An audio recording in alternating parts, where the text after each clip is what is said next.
We'll do it live. Late but live. Late but live. We got this.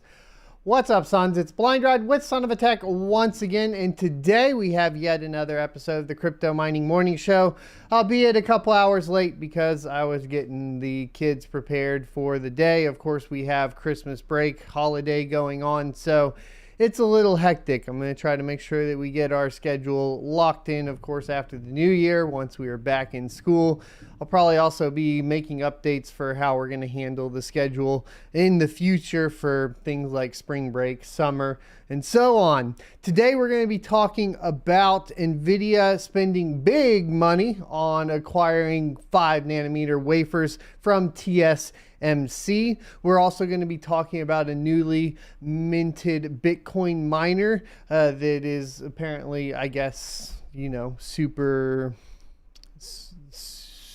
big in the Bitcoin game. Part of that is that I want to talk about, like, is it getting too late for like us little guys to get into ASICs, and maybe kind of touch a little bit on GPU mining and the future of that. We're also going to be talking about Elon Musk going ahead and tanking the price of Ethereum, basically since he supposedly, I guess, read the white paper for Bitcoin. I think there's some valid points here. Of course, people are going to be mad at the FUD.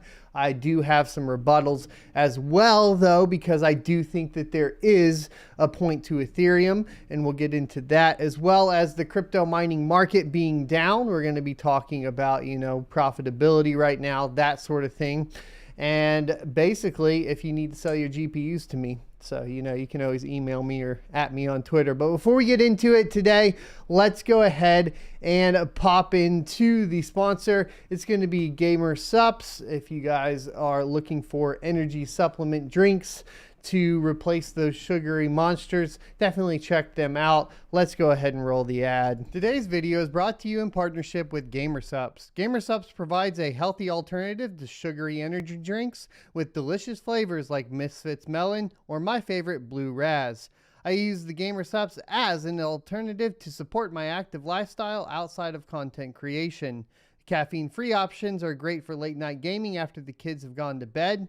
And my favorite part about Gamer Sups is that they accept cryptocurrency, and for a limited time, when you purchase a tub with cryptocurrency, you will receive a Bitcoin shaker. Follow the affiliate link in the description, and don't forget to use code SOAT at checkout.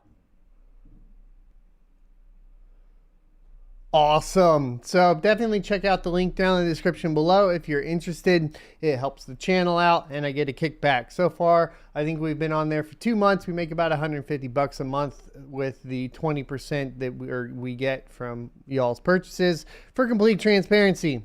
All right, so let's go ahead and talk about Nvidia spending big money to acquire TSMC 5nm. This is a little bit more tech news, and of course, typically in the core game, it doesn't affect mining that much, but this is a pretty big story because it will also affect the 4000 series from Nvidia. So here we go. Nvidia has allegedly gone on a huge spending spree to acquire some of TSMC's next-gen 5nm wafer supply for its next-generation GeForce RTX 40 Ada Lovelace GPUs. Nvidia's Ada Lovelace GPUs powering the next generation GeForce RTX 40 series graphics cards lineup are expected to utilize TSMC's 5nm process node.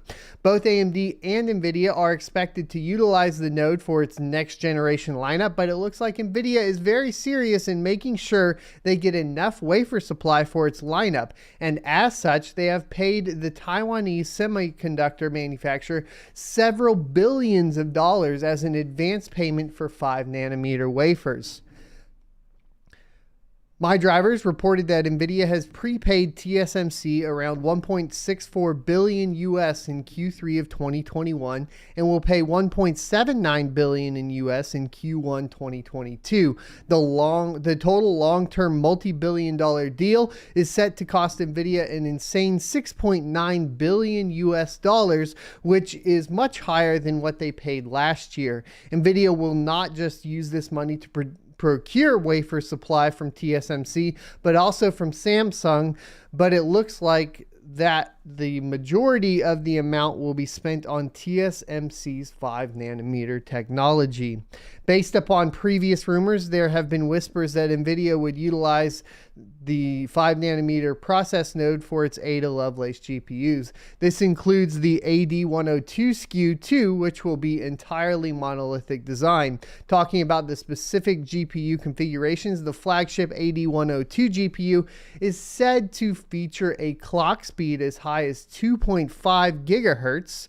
That the specific tweet states that the GPU clock for Lovelace AD102 could be 2.3 gigahertz or greater. So let's take that as a baseline as previously leaked specifications to figure out where the performance should land. The Nvidia AD102 ADA GPU appears to have 18,432 CUDA cores based on the preliminary specs, which can change, housed with 144 SM units. This is almost twice the cores present in Ampere, which was already a massive step up from Turing. A 2.3 to 2.5 gigahertz clock speed would give us up to 85 to 92 teraflops of compute performance.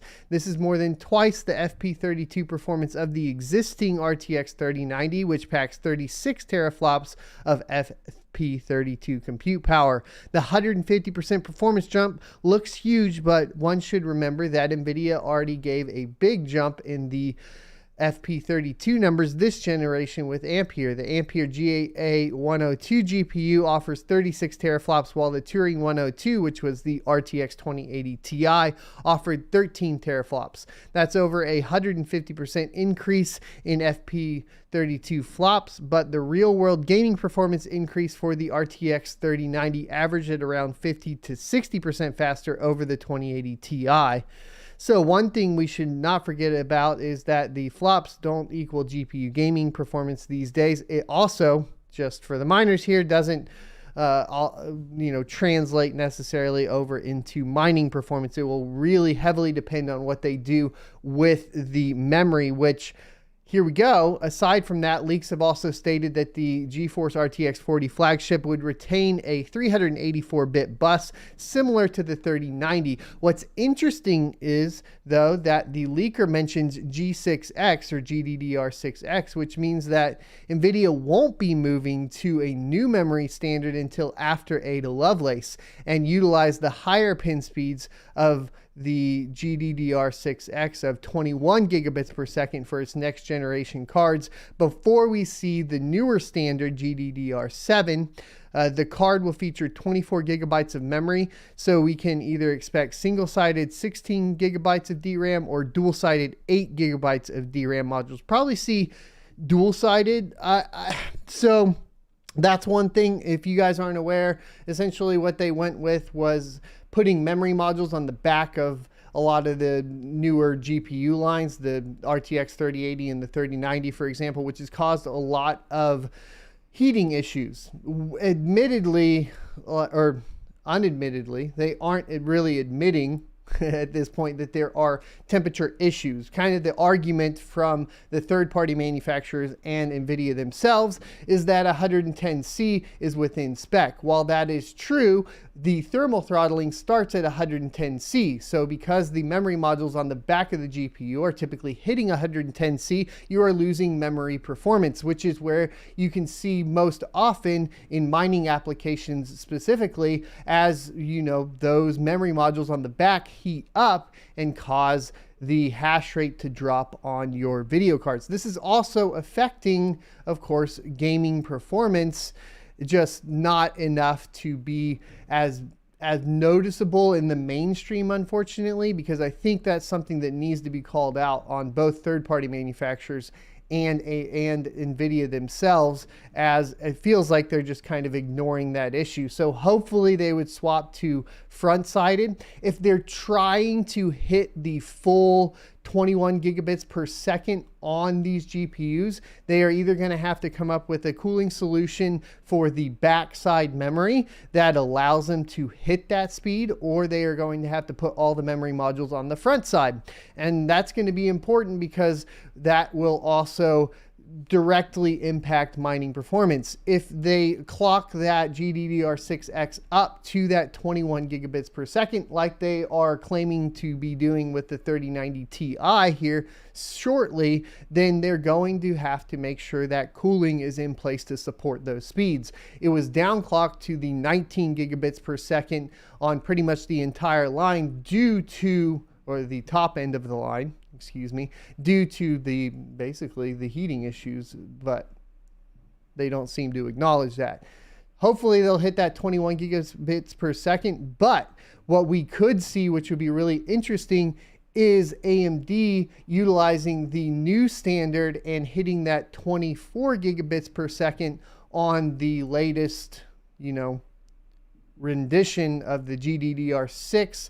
It could be called GDDR7, and if they do that, we may see a flip back to AMD being better in mining performance. So just kind of some notes there that I think are important. So as you can see, we do have rumored, preliminary specs here. Here's the 2-ring, here's the Ampere, here's the Ada Lovelace. You can see they'll be going from 8 nanometer to 5 nanometer, keeping in mind that AMD is already going to be on 6 nanometer for at least their low-end cards. We reported on that yesterday, so check that video out. A highlight should be out later today for that. We have graphics. Let's see. This isn't too important for mining, so let's go ahead and obviously a huge jump in CUDA cores and theoretical teraflops. You got the GDDR6X with the same memory bus. So the only performance increase you're going to see is going from the 19 gigabits per second to the 21 gigabits per second.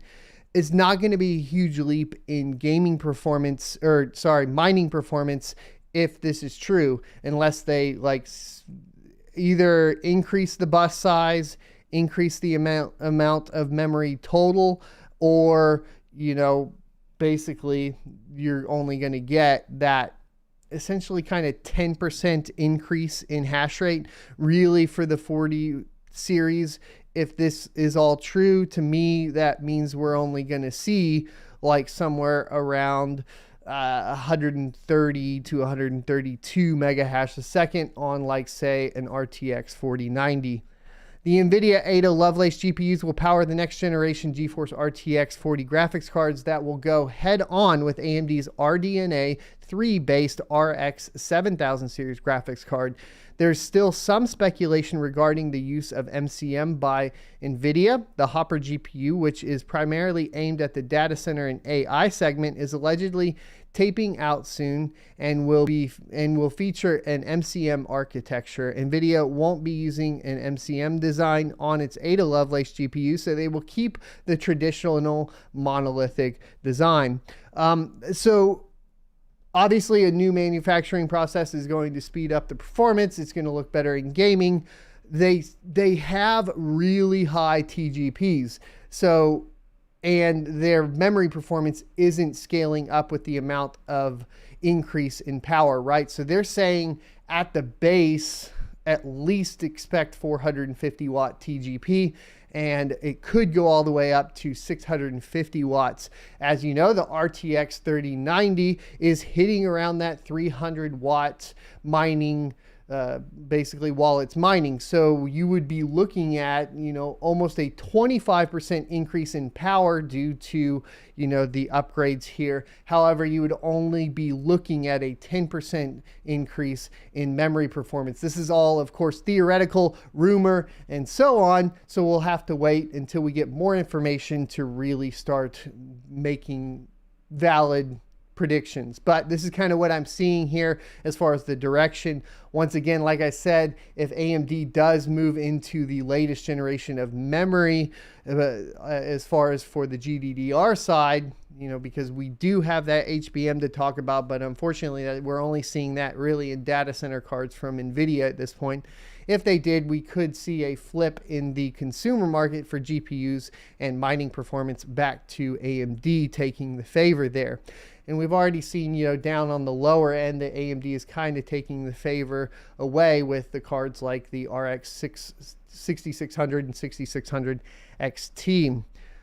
So the next topic that we have is going to be essentially, and I'll get to comments. I think there are some people that are saying, talking about the memory design and so on, and we'll definitely talk about that here in a bit. I think we've covered it before, but thanks for the comments. Let's go ahead and hop into the next topic, though. Coming from CoinDesk, newly minted Bitcoin miner Gem mining reaches a hash rate of 1.25 exahash. Gem's mining power now accounts for about 1% of the Bitcoin's network's total. Gem Mining, a Bitcoin mining company started recently by former U.S. Marine and 2018 candidate for Southern Carolina Governor John Warren, reached hash rate capacity of 1.25 exahashes per second with 13,118 mining machines. The company is currently producing 6.5 Bitcoins a day and has fully funded purchase orders for another 19,000 machines expected to be online by end of 2022. Quote, the successful deployment of 13,000 active miners is a major milestone in the growth story of Gem Mining, said Warren, who is also CEO, in a statement on Wednesday. Gem's mining power now accounts for about 1% of Bitcoin's network hash rate of about 161 exahash as of December 28th, according to data analytics firm Glassnode. The Greenville, South Carolina-based miner started mining in February of this year and formally launched earlier this month. After raising over $200 million in institutional capital, it had revenue of $7.8 million in November. So this is going to directly go into essentially the next article, which is going to be talking about Elon kind of analyzing the Bitcoin white paper. And this is important to keep into account because one of the problems that we've always had to talk about that feels like it falls on deaf ears. There's a couple things, right? But one of those is like the original intent of Bitcoin being mined by a CPU, which meant that, one CPU, one vote, everybody got to vote. And it was kind of like it helped distribute that power, which was supposed to help distribute the wealth. Now what we are seeing, of course, is institutional investors into mining. And it's really hard as a smaller miner to build up. If you haven't been into ASICs and been building up your capital within it, it's really hard to compete with a company that has access to institutional investors, has access to, let's say, government control to a certain extent, right? We're talking about a South Carolina governor who can, influence at least at the state level, probably even at the national level, favorable outcomes for his particular mining setup. He can influence, of course, power costs and that sort of thing. And when you start getting into people in power taking control of these things, it makes it very difficult for, the everyday man to mine. This is why we talk primarily about GPU mining, because with GPU mining, it was a way to start building up those assets that are traditionally locked away for the top 1%, kind of the upper level echelon of society as far as economically, right? And that is kind of disappointing to me, because the financial revolution, as far as that goes, from a mining perspective, is kind of made more difficult with essentially what is ASICs. At the end of the day, what makes this possible for someone like that is going to be those application-specific integrated circuits. Would GPU mining fully solve that? Not necessarily. And that is because they could just invest a ton more into GPU mining, but those products are more readily available to the consumer public to invest in.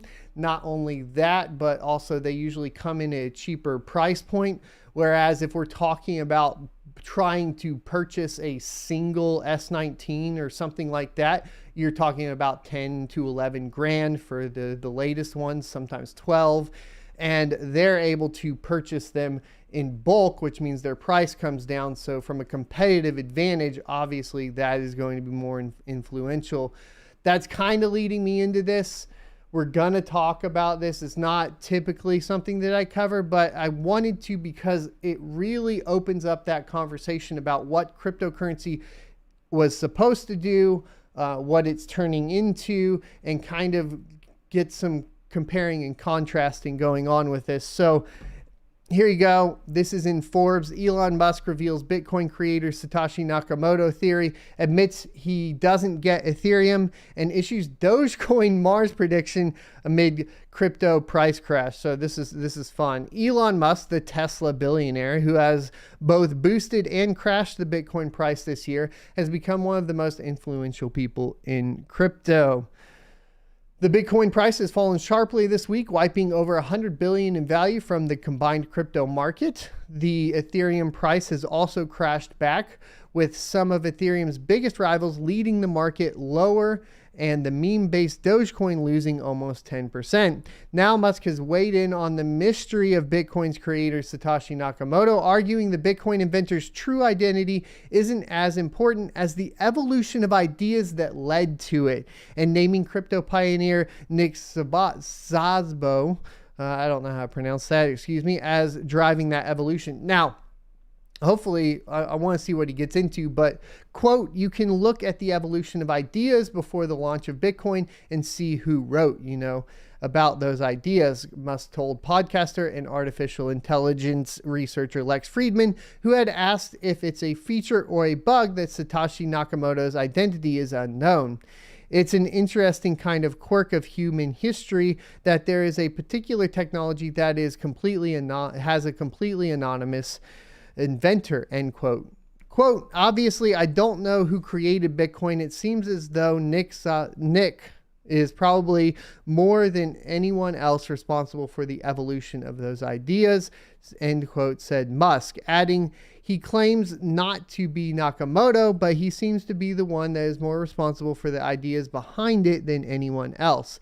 I was hoping we were going to talk about the ideas, and I think hopefully we'll get into that here soon. Nick is best known for the inventor of one of Bitcoin's predecessors, BitGold, and digital smart contracts, which eventually evolved to become a key part of the Ethereum blockchain. Nick has previously denied he's Satoshi Nakamoto, telling financial author Dominic Frisby in 2014, quote, I'm afraid you got it wrong, doxing me as Satoshi, but I'm used to it. Quote, perhaps singular figures aren't even as important as the figures involved in the evolution of the ideas that led to things, Musk told Friedman, asking, quote, it's sad to think about history, but maybe most names will be forgotten. What is the name anyway? What is the name anyway? It's a name attached to an idea. What does it even mean? Satoshi Nakamoto's disappearance shortly after Bitcoin's launch has led to feverish speculation over the last decade as to who's responsible for creating it and sparking the wider cryptocurrency gold rush that led to the creation of thousands of different coins. The mystery of Satoshi Nakamoto has meanwhile helped Bitcoin develop as an independent, decentralized technology, which is the goal, that is the point. The creators of rival cryptocurrencies such as Ethereum co-founder Vitalik Buterin have struggled to escape their outsized influence over their projects, raising questions over centralization. Exactly, that is the key point in the differences between a majority of cryptocurrencies and Bitcoin, being that because we have an anonymous creator in Bitcoin, what we have ended up with is something that is truly closer to the decentralized platform for finances that was intended by Bitcoin and cryptocurrency in general. Whereas with anything that has founders or a group of people controlling it, you end up having centralized control. Case in point, of course, is the DAO. We can always go back to the DAO hack and the reversal that the Ethereum team decided to implement, even though they said code is law. And that is going to always be a sticking point that you need to go back to when we're talking about the principles of cryptocurrency and what it means to have financial liberty and be free to make your own financial decisions.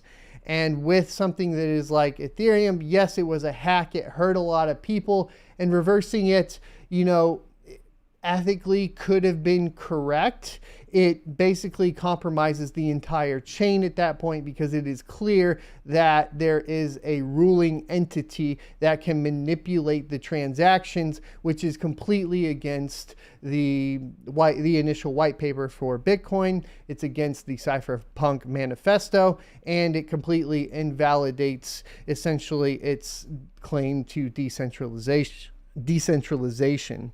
So let's go ahead and get into this. Musk also told Friedman he doesn't understand Ethereum-based smart contracts, blockchain-based self-executing contracts that run when certain pre-programmed conditions are met. Quote, "I never quite understood how this whole smart contract thing, said Musk, joking, I'm too dumb to understand the smart contracts, and saying my general approach to any kind of like deal or whatever is to make sure that there is clarity of understanding." So we need to separate essentially, and here's where I'm going to kind of like push back, right?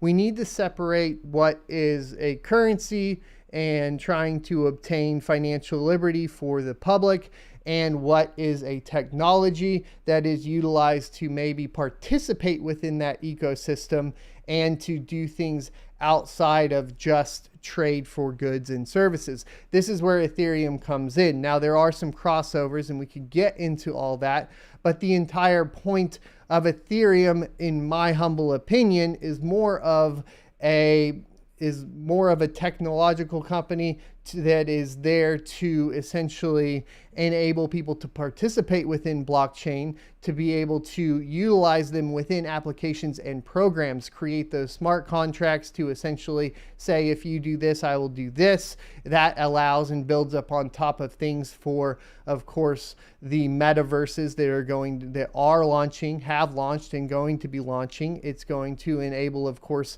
this digital landscape of trading goods and services digitally. And that is kind of where Ethereum sets. Should there be, or could there be, a fully decentralized version of this that would be more along the lines of a principled cryptocurrency in general? I think there could be. It would have to go through the evolution, though, that Bitcoin went through, where you do end up with essentially an anonymous figure that doesn't participate, that originally created it, and make that entire process, decentralized. And I don't think that there's no real project that's out, right, that does that. Most of these projects have some sort of face to them, Cardano with Charles Hoskinson, that sort of stuff. So the entire premise here, or that is important, is to understand that because of the anonymous creator of Bitcoin, and because it's kind of just been put out into the wild for people to do whatever they want with it, it functions in that manner. And other cryptocurrencies do not function within that manner. I don't think, though, that invalidates all other currencies, to be clear. I think that everything can have their place. And in some sense, what Ethereum is needed to essentially evolve the platform for the trading of digital goods in the future, which obviously is going to be a big deal. So it's kind of weird. Let's go ahead and see if we can get some more insight at the end of this article. However, Musk went on to predict that the meme-based Bitcoin rival Dogecoin, or perhaps some other cryptocurrency, will eventually become the official currency of Mars. That's funny. Something Musk has previously hinted at with the proposed project to use his rocket company SpaceX to put a literal Dogecoin on the literal moon. Quote, "I think Mars itself will need to have a different currency. I don't know if Mars would have a cryptocurrency as a thing, but probably it seems likely. But it would be kind of a localized thing on Mars," Musk said, adding the future of Mars should be up to the Martians. Last week, Musk, who this year called for Dogecoin developers to upgrade the meme-based cryptocurrency in order to better compete with Bitcoin and Ethereum, has weighed in on the crypto-wide row over Web3. The idea of decentralized crypto and blockchain-based version of the internet could replace the Silicon Valley-centric Web 2.0. So the thing about this is that's very odd to me is like if you're getting into Web3, then you should understand and get Ethereum. What confuses me is that he says he doesn't get Ethereum, he doesn't get the smart contracts, but he gets Web 3.0. I don't really understand that. And then how does Dogecoin relate to Web 3.0 in any form or fashion? Because it doesn't function as a programmable blockchain. That's not how it really functions at this point. Not only that, but it still has all the same issues that Bitcoin has from a power perspective if you need to scale that. And it has a huge distribution issue with the top 10 wallets controlling majority of the actual supply. It's very odd. And what I thought he was going to go on, I was hoping that Elon had the aha moment of here's why, as I explained earlier, the principles of crypto function properly. And here's why I think Ethereum, right, is actually not that because of the DAO hacks. They obviously have a controlling entity, that sort of thing. But his direction was just, I don't understand. That's highly disappointing to me. And I don't really agree with him in general, actually, on any of his premise for this. But if we were just reading the title and going off of that, I would agree from that perspective as far as like talking about how, you know, the principles of Bitcoin are completely separate and important, obviously, but don't actually translate into other cryptocurrencies. Very odd article, but I hope that we got some clarification for people that maybe don't fully understand the crypto space and the origins of it. We have talked about this in depth in quite a few videos. I've harped on it a lot, so let's go ahead and hop into, of course, the mining performance. It looks like I have another rig down, which is hilarious today. And it doesn't seem to matter. We do have the price going up, but it looks like one just went offline. So I'm headed out there anyways today, which is good. And luckily, I think this rig was just it had two 1660 supers in it, I believe, if I recall. And it was mining a CPU coin. I think I had moved it over to QRL. So at this point, you know, we have 5 gigahash currently effective on the network, and we are sitting at earning about 0.079, so 0.08 ETH a day, which is keeping us right over that $300 a day. We're a little short from a little over yesterday, which was 290 predicted for the day. So, you know, it does look like essentially what's happening here is that while the price of Ethereum has gone down, a combination of course, difficulty, which we'll look at here in a second, and of course, the block rewards is basically resulting in us not losing actual US dollar value. This is something that's important that we talk about a lot on this channel as well, which is what kind of like protects you as a miner from the ups and downs, at least within the Ethereum ecosystem, because as you buy and sell Ethereum, you naturally drive those fees up. And because the fees are getting driven up, even when the market is down, you end up getting more fees as more people are selling, and thereby kind of resulting in the miner still getting his US dollar value out of it. That's one of the reasons why I prefer mining over just buying and holding, because if I bought at 4,000, I'm down, you know, right now at this point to 3,700, something along those lines. It's just something to keep in mind. That's my personal outlook on it. The other thing to that is not only have I earned cryptocurrency, so I'm invested within the cryptocurrency ecosystem, but I have also invested in hardware. I am invested within silicon, and that has physical assets that I can also liquidate to help bridge those gaps. We'll definitely be talking about that more with the crypto crash, along with the merge and the threatening bear markets and that sort of thing. I'm working on a script for it, but we also have, of course, updated how to mine videos that are coming out on the 1st of January. So there's a lot going on, but I think it's important to mention that as far as like from the perspective of mining, that's kind of what you're looking at. overall, right? You still maintain those values. Now, are we anywhere near that $400 or that 400 US dollars a day that we were making off the 5 gigahash just a couple months ago? No, we're definitely down like 25% on the day. That may come back, that may not. Right now, also though, if we're stacking a little bit more Ethereum and the price goes up, then we're golden. Let's go ahead and look at what to mine. As usual, we will start with the 3090. So let's go ahead and calculate out the 3090. Ethereum is actually down 9 cents over the day at $5.91. I don't think that's indicative of true network performance, because what we're seeing on reports from Flexpool is showing more than we made yesterday. So, and I even have a rig down. So I don't know if what to mine's API is pulling directly, and if the fees are going, we'll probably have to do a deep dive. This is kind of interesting, but right now it's 9 cents down from yesterday on Ethereum. It's got Conflux coming back up and actually beating out Flux, which is interesting, at $3.84 a day after 10 cents a kilowatt hour. And of course, Flux is here still at $3.77 a day. Ergo is actually beating it after Power, according to what to mine, at $3.81 a day. Cero is still there. I'm not big on Cero. I've been doing some research. We'll probably do a how to mine video on it. Let me know what you guys see in Cero. I'm not seeing it. I'm also seeing really difficult liquidation problems. I'm seeing, just availability on different markets. Its market cap's not enough to compensate, right? I think like there's some issues there. There's just some issues there.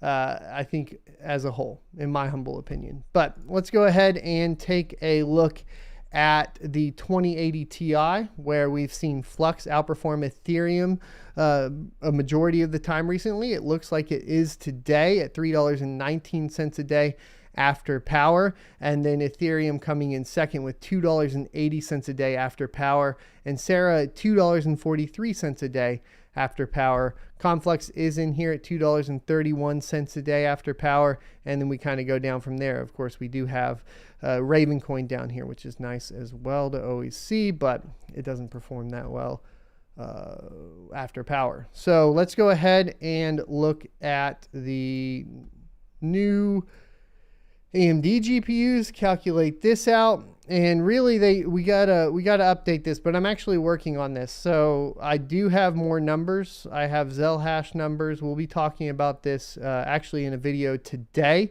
They'll be coming out later this evening for the new 6000 series and their performance on Flux, which is actually pretty good. But for now, because we've been doing it this way, we'll just talk about it.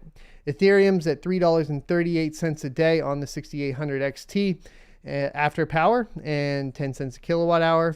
Firo is at $2.47 a day after Power. You got this Equilibria, which I guess I need to look into. Let me know if you guys have any information on it. At $2.47 a day. I saw it in the other ones as well. And Ravencoin kind of falling in last place here in fourth at $2.35 a day. Rio's an interesting one. I don't know why this one's hitting the market so hard as far as from the mining perspective. I still haven't really heard much, which is weird, specifically from the developer of Rio. I don't see him being active. So just because the price is up, be really careful on that one as well. So there's a couple here, like I said, they look good, but you need to be cautious. Go do some research on these specific coins, because it's not really indicative of the project's future at this point.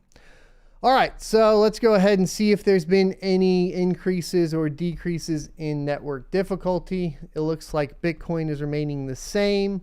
Let's go ahead and take a look at Ethereum and take a look there. Ethereum is looking about the same as yesterday. I believe it was Flux that had an increase in difficulty, and it's hard to look at this chart. I don't like this chart. We should probably find a better one, but we did have an increase in difficulty. You can see at the very end, it shot back up. It's hard to do it, but oh, but then here it's saying 18. Okay, this is kind of weird. It looks like it's starting to shoot back up to me in difficulty, because it went way up. Kind of, we talked about maybe like a farm was testing it out or something and seeing if it was comparable to Ethereum, and then kind of dropped off. But it looks like there's another spike in difficulty there.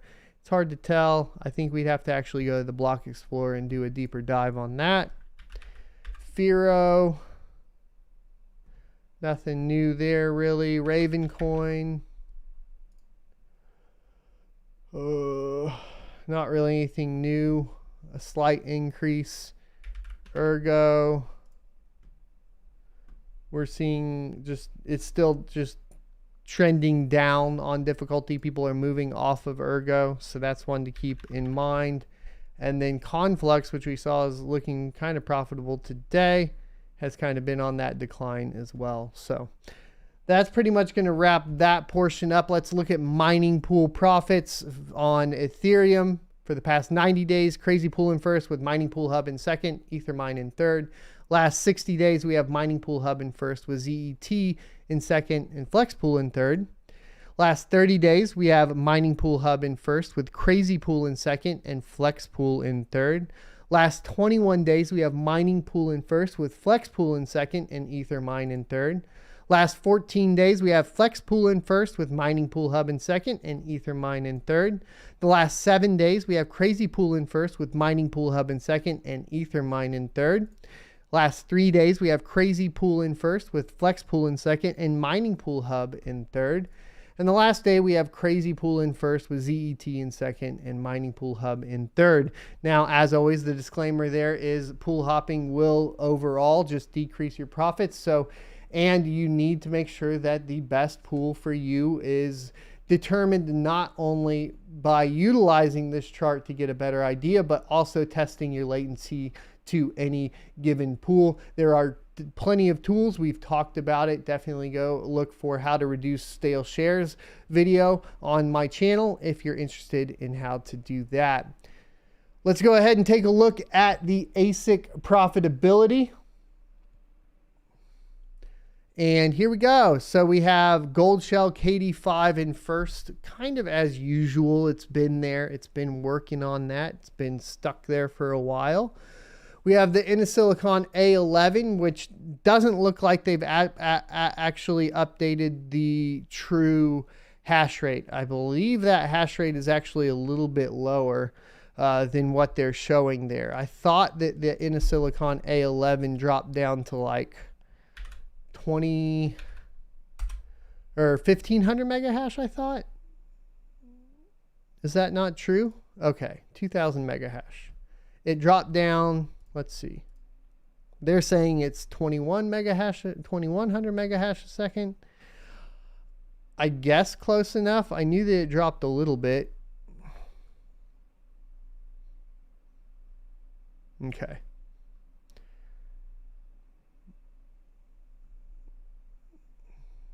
And it looks like, can you actually, this is not, don't buy from that site, I don't think.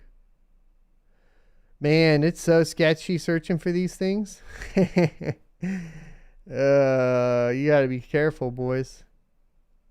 Yeah, so 2 gigahash a second for 2500 watts.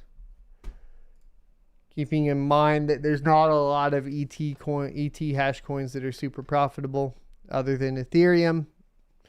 So I don't know about that. Investment, we got the Antminer L7 in third, and those are making 79 bucks a day. You got that Gold Shell KD2, which people are hunting down, and that Antminer D7 falling in down there as well. So Antminers aren't doing too bad. I guess they're still around that $28 to $30 a day on the S19s. No, that's the S19 XP.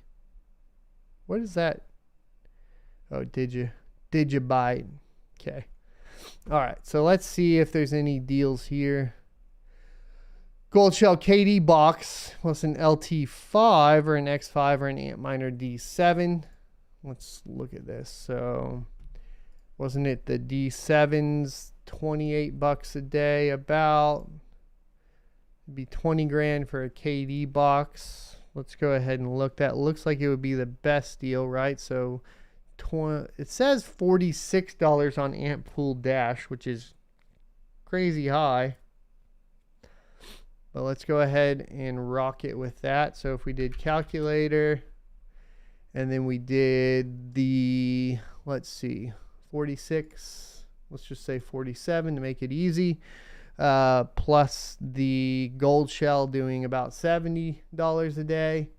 It's going to be $117 a day. So if we did 20,000 divided by the 127, you're looking at an ROI of 157 days on this combo, which seems good to me.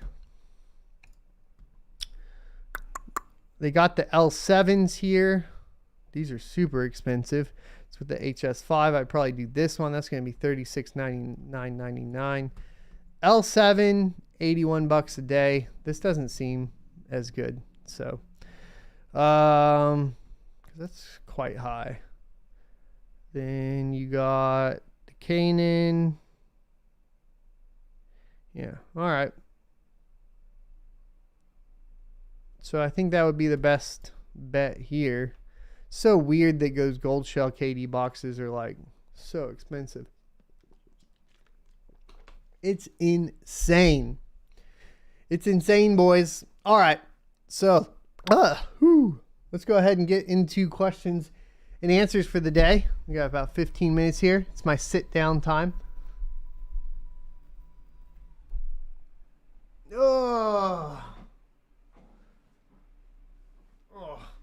Sat on that cell phone. All right, so as usual, super chats get priority, and then tag @SonOfATech for the questions, and it usually makes it a little bit easier for me to find those questions. Aha said, what do you think of the fact that HiveOS is stealing or trying to steal from the miner devs? I haven't heard of this. If you could link me something on Twitter, I'll do some research, but I had not necessarily heard of anything there. Is it, that's interesting. Definitely something to look into. But I did not know about that. IN says, @SonOfATech, the newest GDDR6 has 2 gigabytes of VRAM per module. So if you put all 12 modules on the die side, no need for VRAM on the back with a 3090 Ti. There you go. Well, that's what they need to do. Was it Joe Sosa? Let's see. Detroit Irish says, @SonOfATech. It's okay. Let's move down.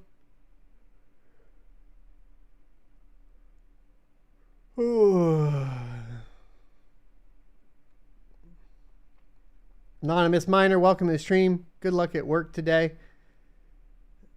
Hex is on the way, says, @SonOfATech, would you like to run an ETH node for someone? They have the hardware.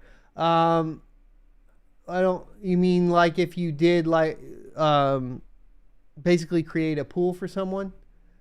I don't know. I could talk about it. Yeah. I could at least help them build one. What is the best pool for mining Ethereum at the moment? We already covered that today, so definitely rewind the video. JBane DC2 said, @SonOfATech, I was able to get a 6600 for pickup on Saturday the 1st. Happy new GPU. Congratulations. I think there's still some more at roguecast.com. I have a shipment of 5 coming in from them today. So, keep that in mind. Andre Mora says, @SonOfATech, please can you make a video about mining Cero crypto? It's on my list. There's a few things that it seems not good. I don't know. I'm not certain that it's really worth it, but I can definitely make it how to mine it. We have a $5 super chat from Matthew Cassidy. Thank you, good sir. It says, question is, it seems like you have a rig down almost every live chat. I'm curious, how do you figure that affects your break-even times when buying new GPUs? So the last 2 days, yeah, we were up for like 2 weeks straight.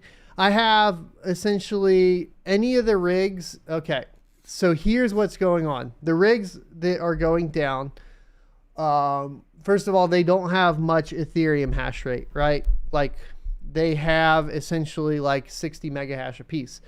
The issue is essentially when you add in, and this is something that I definitely need to go in depth on at some point. When you start adding in CPU mining with GPU mining rigs, it seems to get sketch.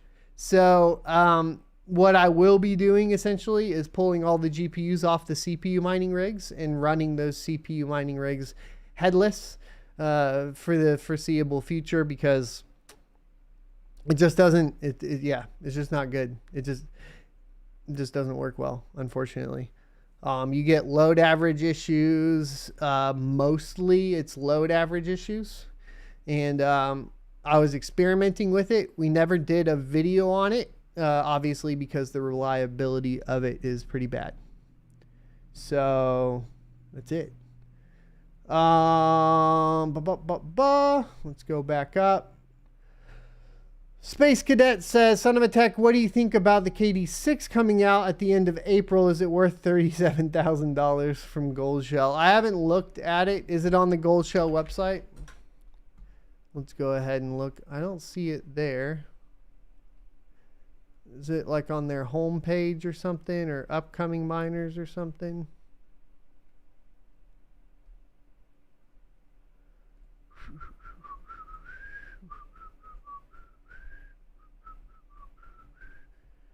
I see the KD box.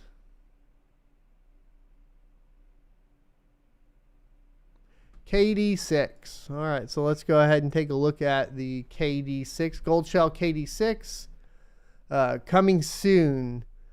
26.3 terahash a second at 2,630 watts. So what are we looking at right now, right? So the KD5 is 18 terahash a second. So you're definitely getting more there. Let's go ahead and click in and get this calculated in. So 26.3.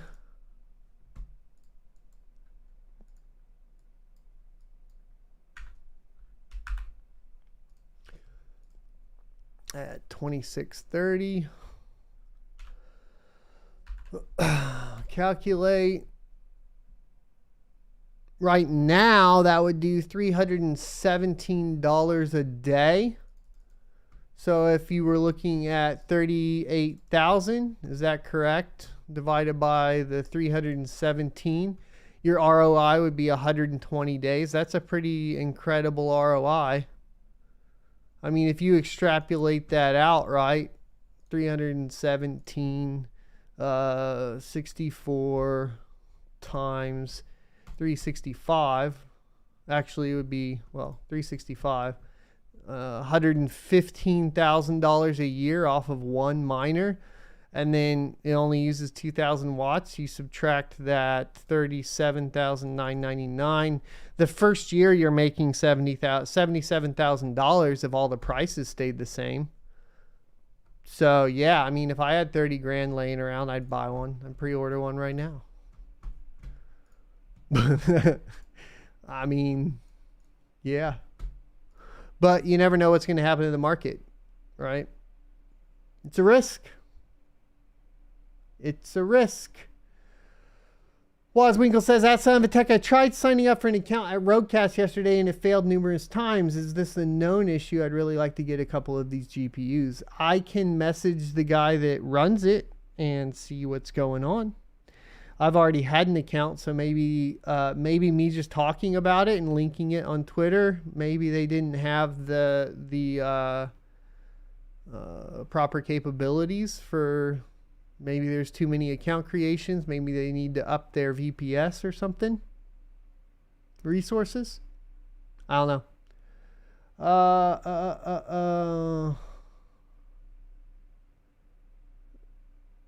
Let's see. Space Cadet. Gold Shell sent out emails to people about the KD6 pre-order and price. They didn't send one to me. They never messaged me. They have Voss coin. So I get it. Brondo Corp says, at Son of a Tech, I just got my dad up and running with a rig with 6600 XTs. Just got another to add, and also the 6600s for about 75 cheaper, 475. Which would you have gone with? I'm going with the 6600s. I'm not sure where you're getting 475. I was paying 499 for mine. D-Miner says, that Son of a Tech still waiting on an L7. Yeah, I mean, I never ordered one, but did you order one and it hasn't come in? It's supposed to be out in November. See, this is weird because I did notice I'm making more Dogecoin and the difficulty on Dogecoin went down. And I thought with the L7s hitting the market, it would go up. So something funky is going on there. Andre says, that Son of a Tech 1660 Super is better than the 1660 Ti. Or is 1660 Ti is the best of the series for GPUs. 1660 Supers are going to get more hash rate at the same power. It has updated memory is why. But the 1660 Ti's are super close. So it's like, eh. It's just like if they're the same price, you get a 1660 Super. Does that make sense? Babylonian says, I can't find the KD6 for 30 grand nor the S19J Pro for 11 grand. Where can I find them? I mean, like, honestly, like I use BT Miners because they're a sponsor and they're the only place that like I've had luck with them actually shipping and stuff. But I believe the S19s are, the S19J Pro is 13 grand. The S19 Pro 110 is 12.7.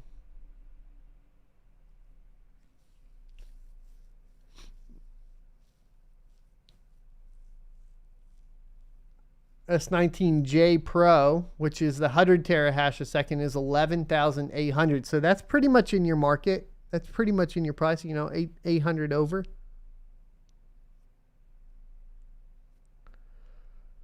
Right there.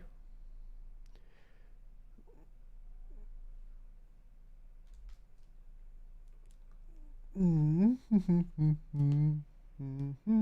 thanks for the $5.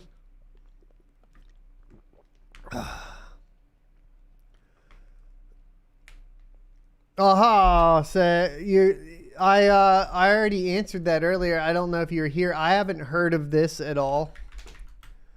I don't know how they would do it. Let's go. I'll try to Google.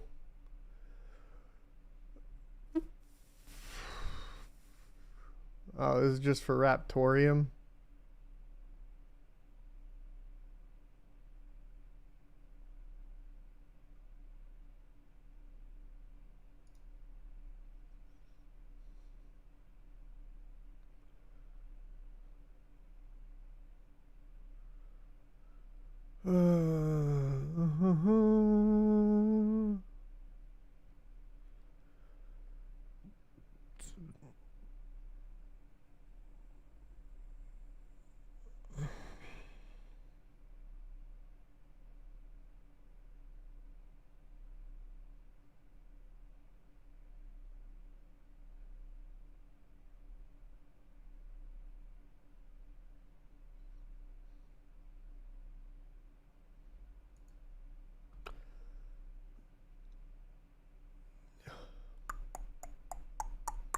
Yeah, I mean, like, this is going to take a deep dive because you're going to have to go through.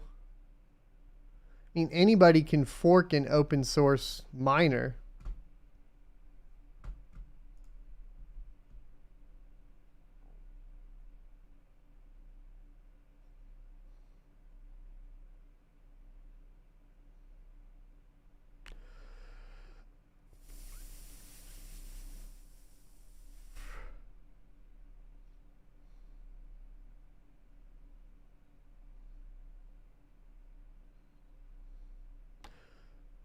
Yeah, because what I'm seeing here is that they are saying, and this is just Raptorium. To me, it seems like, well, there's a lot of issues with Raptorium community as far as this stuff goes, but what if it's a, okay. Here's what I'm going to say. If it's an open source and they left the dev fee wallet not hard coded in the miner, and Hive forks it and changes the dev code miner or the dev wallet in the code, then that's on the developer of the miner.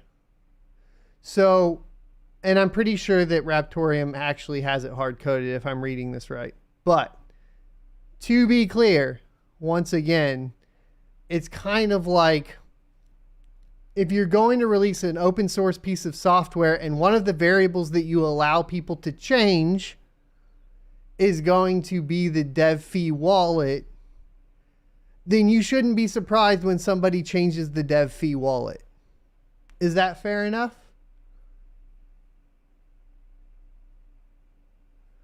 That's my 2 cents on it. Mario Berger says, at Son of a Tech, some of my Hive OS rig reboots the miner frequently, sometimes 2 times per day. How can I find out what the issue is? So we have gone over troubleshooting stuff before. Is there, like, obviously, like within Hive, you should have, and if it's Hive, sometimes there's errors that pop up and you can read those errors. If there's not errors and it's hard shutoffs, then you're going to need to basically remove all the overclocks, see if that resolves it, and then you just have to start testing card by card. Then once you've found the faulting card, then you need to check the power delivery to that card. You need to check the risers and so on. Eric K says, at Son of a Tech, are you going to do any chat sessions like Red Panda Mining? You know, I don't know what he's doing as far as the chat sessions. I sat in, you know, on his giveaway yesterday, and I sat in with like Dizzy Mining and chat and stuff. Right now, I have to get back into just creating content because I've been a little bit too far behind, unfortunately. But, you know, it is what it is. Eric K says, ask Son of a Tech, are you going to do any chat? Oh, yeah, sorry. Mr. G Production says, how come you didn't get a 3070 Ti Founders Edition? Because they weren't available for a price that I was willing to pay. So, Space Cadet says, ask Son of a Tech, are you staking any cryptos? Personally, I am. Once again, this is not, just to be clear, not financial advice, just what I'm doing. I have Aave. Matic, sort of like Aave on the Polygon Matic.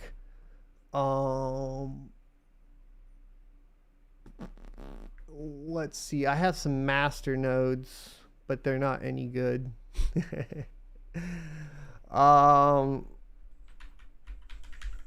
think, like, are there any good master nodes other than Dash? I really don't think so. Pretty much if I've done a review video on it or a how-to video on it, I have it. A lot of them did really bad though.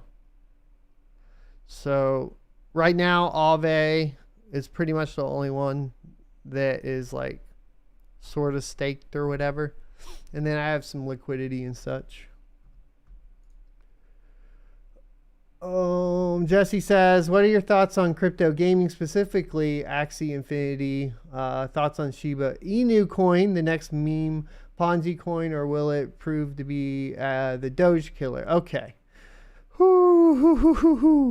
Nobody's gonna like any of my opinions on any of this. So Axie Infinity, I don't have any experience with. I think it's the same as the Gods game, right? Is Axie Infinity just a card game? I gotta go look real quick. So I think this is what we're talking about.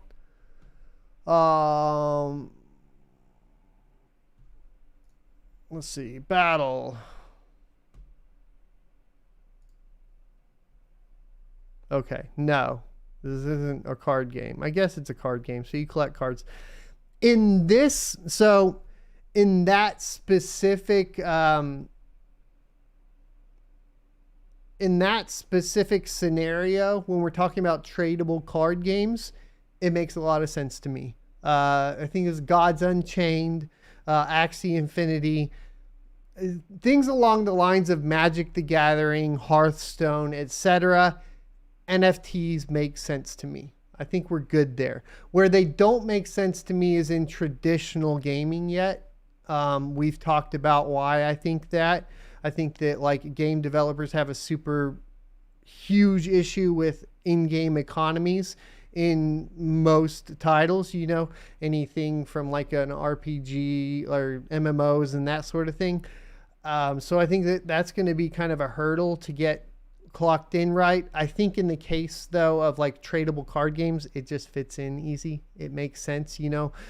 You already in Magic the Gathering Online or Arena, you're already doing the same thing. The difference would be, of course, you would basically, the good thing about like Magic the Gathering Arena is that you can kind of like destroy your cards if you get more than 4 and then it kind of refunds you. I think things like that, I think you would want to try to implement some stuff like that to where you don't get stuck with a bunch of cards. And I haven't actually looked into the projects enough. I should play some and look into them to see like if they apply like that. But moving on to Shiba Inu, your issue with Shiba Inu is that you are directly, it's not a coin. So can it be a Doge killer? No, it cannot. It's not even a coin. It's a token. It's a token on the Ethereum blockchain, which means that it suffers all the same issues that tokens on Ethereum blockchain suffer, which is going to be, of course, fees and a direct tie to the price of Ethereum, meaning that it really isn't comparable to Dogecoin at all. I'm not a fan of the meme coin stuff in general, but at least with Dogecoin, there is some utility there. And it is proof of work, which is, what should I say, at least better in general, in my humble opinion, than like Shiba Inu, which is just a token that's going to be built on top of a proof of stake coin ecosystem. I mean, like, I think its best bet would be, you know, obviously utilizing it to purchase maybe NFTs and stuff like that. But then it's still not even the same as like Doge. So as far as like Doge killer, it's just not the same thing. As far as from a pump perspective, obviously so here's what I will say. Obviously, because people don't understand blockchain technologies and don't understand that distinction between Shiba Inu and Dogecoin, they may consider it from an investment standpoint a Doge killer, and they may decide to purchase the Shiba Inu over Doge, which means that the price, at least the price of Shiba Inu, would go up higher than the price of Dogecoin. And then if we're also talking about that, then we would also be saying, you know, that it's going to automatically drive the price of Ethereum up. I don't know. I think if you're going to you just buy Ethereum instead of buying Shiba Inu. I mean, I don't know. It makes more sense. But I've been incorrect as far as trading stuff goes for a majority of the time. It's not my specialty.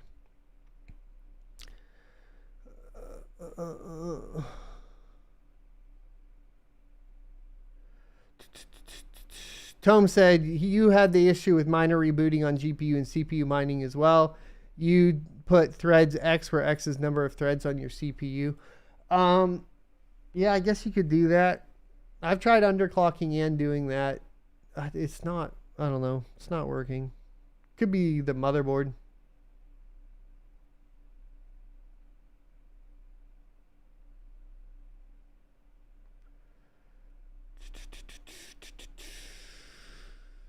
Joy says, have you tried F2 pool?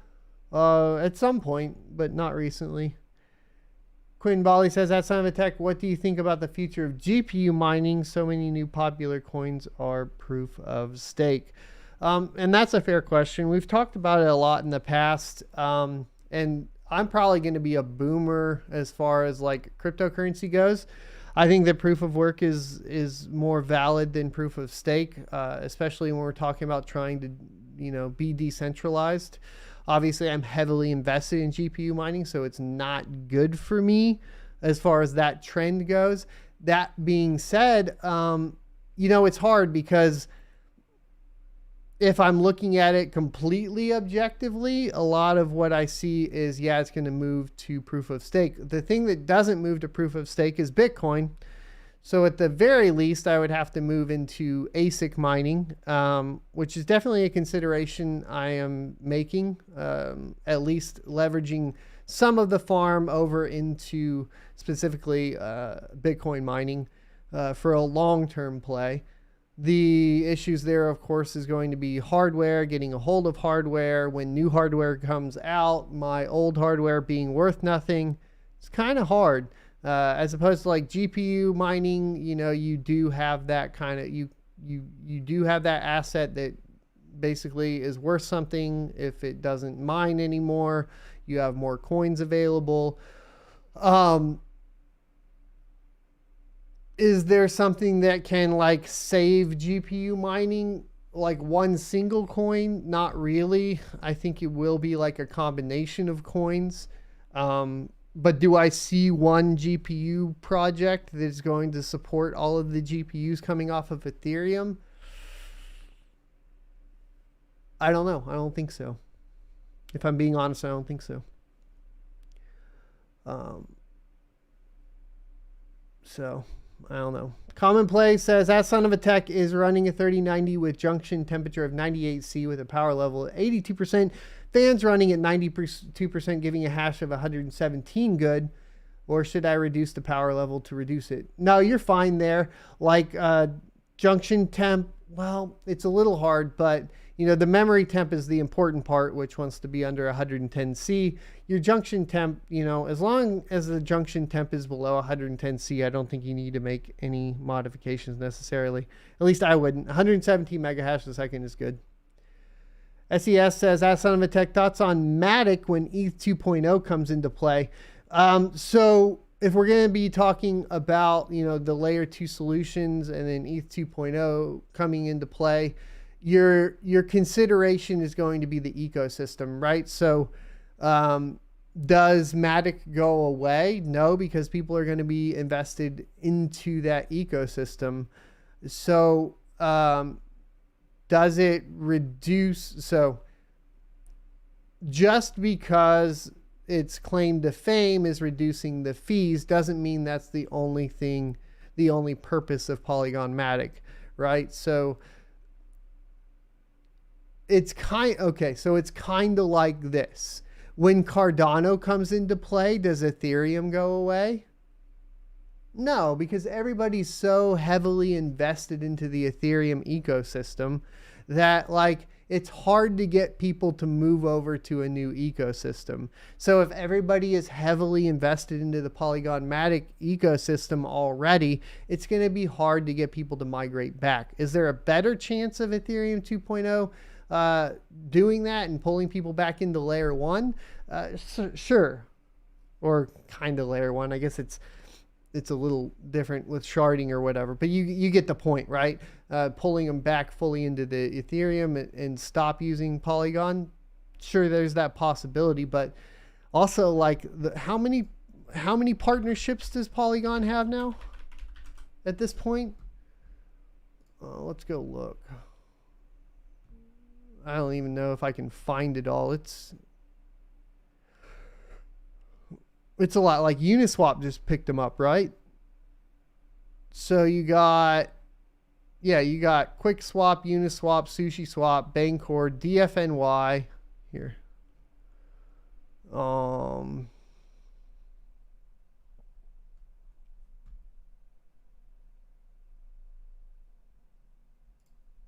What are the dApps on here? Aave, Polymarket, this is massive. So do all of these projects just stop using Matic? I doubt it. Or at least it will be slow. But look at that. It's insane.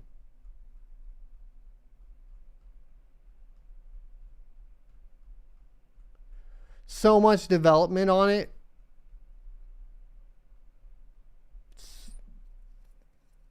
I think it's okay. I think it'll be fine. All right, guys, I am going to call it for today. We did go about 11 minutes over. A couple things. Simon is asking if Raptorium is still worthwhile to mine. I wouldn't invest heavily into CPUs to mine it because of the difficulty spike went way up. And Dynamine says, ask Tech, just mine them till they die. Your old little 3 GB 1060 rigs make you 10 Matic a week. Well, how are you mining Matic? I'm a little confused there. But there you go. Oh, we do have a $2 donation or super chat from Gunmuse. Thank you for that. Paste Ergo Wallet in chat. I think YouTube is blocking.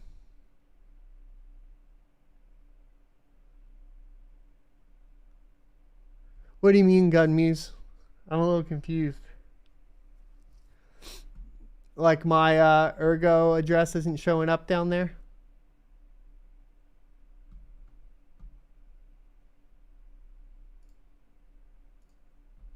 Anyways,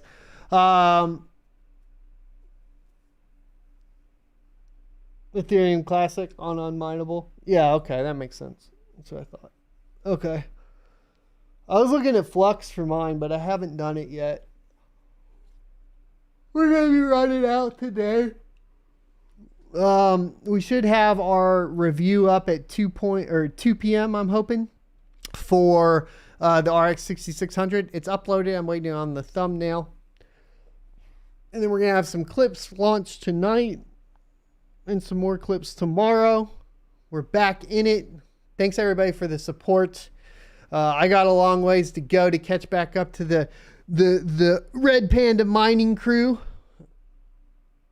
But I'm glad to see that mining is still alive and kicking with Red Panda Mining, and Arkansas Bits is kind of getting back more into creating content. I'm super happy to see all the new content creators. I've been watching a lot of DJ Mines when I can catch him. He's been doing a fantastic job. Seb's FinTech is rising super quick and deserves it. He's got a lot of good content over there. And I'm trying to think of, there's a lot of them. So if you're in the chat and I missed you, just know I'm paying attention. It's hard to watch all the content because there's a lot of mining content coming out, but I'm trying to keep up.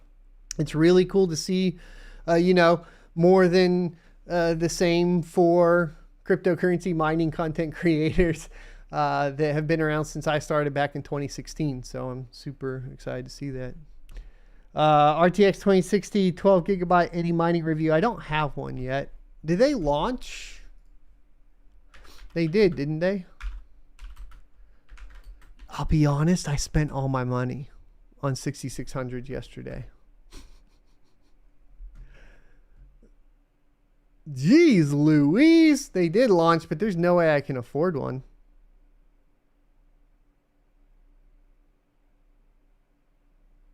Or wait, did they? They haven't launched yet. I don't know. Whatever. Graphically challenged. Yeah, there's a lot.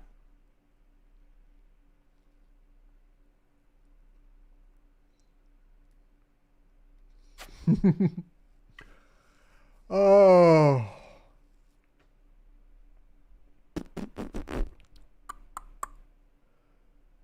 Yeah, I guess there was a review 7 hours ago. Okay. Oh my God. Let's go ahead and hop into this review right here. I know everybody just left, but let's go ahead and talk about this. Apparently, TechSpot, more VRAM, but for who? Nvidia RTX 2060 12 gigabyte review targeting miners. Today we're taking a look at the new GeForce RTX 2060, you know, the 12 gigabyte model that gamers were hoping would help solve the GPU shortage. I didn't think that was true. Well, I suspect most of you didn't have high hopes on that one.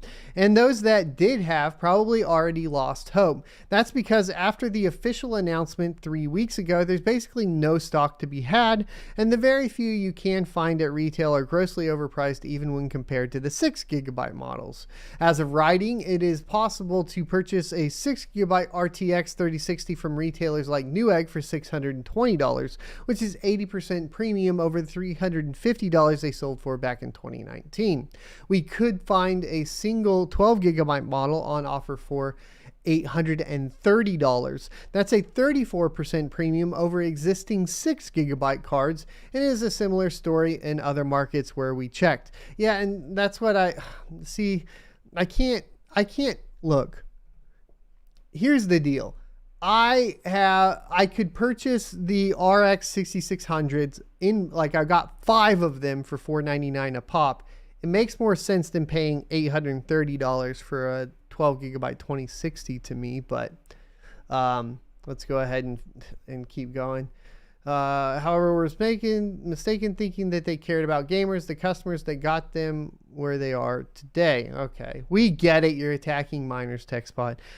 After all, there are businesses. These are businesses, and their main objective is making money, maximize profits, and please shareholders. Look, guys, Nvidia released LHR cards to reduce mining performance, so they clearly do care. Is it worth doing LHR BIOS locks on old hardware? Probably not. That's the only reason I think that they don't have them, right? But put simply, the RTX, or the 12 gigabyte RTX 2060, was never intended to be sold to gamers. Instead, Nvidia is looking to capitalize on the current situation, increasing supply to miners. I haven't seen this. Like the GPU that's selling to miners primarily right now from Nvidia is the A2000, which is a data center card. And I'm not hearing of people building 12 gigabyte RTX 2060 rigs. So the shortage just seems to be for everybody, and it seems like you have a better luck of building rigs with the A2000 than you do of the RTX 2060. So I don't think that they intended for this to be a mass bulk sell to miners. I don't think that that's true at all. I feel like this article's not, like, just wants to complain about it. Yeah, they're just complaining about it. Where's the review? All right, before we jump into benchmarks, let's quickly go over the 12 gigabyte RTX 2060 specs as well as the test system. Unlike the original 6 gigabyte card, the 12 gigabyte version features 2,176 CUDA cores, which is the same amount as the 2060 Super, which would make it a 2060 Super but with more VRAM. But there's more to it. Unlike the 2060 Super, which uses a 256-bit wide memory bus, the 12 gigabyte 2060 uses the same 192-bit bus of the original 2060, reducing the memory bandwidth from 448 gigabytes a second to just 336 gigabytes a second, a 25% reduction, which directly affects mining. So if Nvidia was building this GPU to target miners, they wouldn't reduce the memory bandwidth, TechSpot. Are you dense? Do you not know how this works? Do you just want to use this article to complain about miners without actually even understanding the technology that is being used to mine? Like, what the heck? This is an infuriating article and is completely off base, and there is no way I would buy a 2060 12 gigabyte right now for mining, other than to make a review on the channel. Okay, we already talked about this before, but it just doesn't make sense. Did they test mining?